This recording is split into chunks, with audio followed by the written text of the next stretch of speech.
বিলেতে বসবাসরত সাংবাদিকদের আনন্দের সাথে জানাচ্ছি যে আমরা এই বছর থেকে প্রেস ক্লাবের মেম্বারশিপ অনলাইন মেম্বারশিপ আমরা শুরু করছি। এখন আর প্রেস ক্লাবে ফর্ম ফিল আপ করে নিয়ে আসতে হবে না। প্রথমেই আমাদের লিঙ্কে প্রবেশ করি, ওয়েবসাইটের লিঙ্কে প্রবেশ করে আপনি প্রথমে একটা অ্যাকাউন্ট করতে হবে, মানে সাইন আপ করতে হবে। সাইন আপের পরে আপনি রেজিস্ট্রেশন হয়ে গেল, দেন আপনি ফর্ম ফিল আপ শুরু করলেন। আপনার কিছু ডকুমেন্ট লাগবে, যদি আপনি নতুন মেম্বার হন, আপনি যদি পুরাতন মেম্বার হন তাহলেও আপনার কিছু ক্রাইটেরিয়া আছে, ক্রাইটেরিয়া ক্লিক করবেন, তখনই আপনি ধাপে ধাপে ধাপে ধাপে এগিয়ে যাবেন।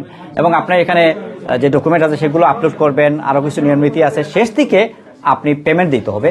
পেমেন্টটা আপনি আমাদের ব্যাংক অ্যাকাউন্ট সেখানে দেয়া আছে, ব্যাংক অ্যাকাউন্টে ট্রান্সফার করে রিসিপ্টটা অ্যাটাচ করে দিবেন এবং দেখবেন সাথে সাথে আপনার ইমেইলে নোটিশ চলে গেছে, নোটিফিকেশন চলে গেছে এবং একটা রিসিপ্ট চলে যাবে। দেন কনফার্ম আপনার এটা ডান হয়ে গেছে, কি আপনার কোনো চিন্তা করতে হবে না। যদি কোনো ফার্দার ইনফরমেশন কিংবা ডকুমেন্ট প্রয়োজন হয় আমরা ক্লাব থেকে যোগাযোগ করব। আমি মনে করছি যে এই সিস্টেমটি আমাদের সদস্যদের জন্য এবং নতুন যারা সদস্য হতে চান সকলের জন্য খুবই ইজি হবে এবং এটি সকলেই স্বাচ্ছন্দ্যে তাদের ফর্ম ফিল আপ করতে পারে।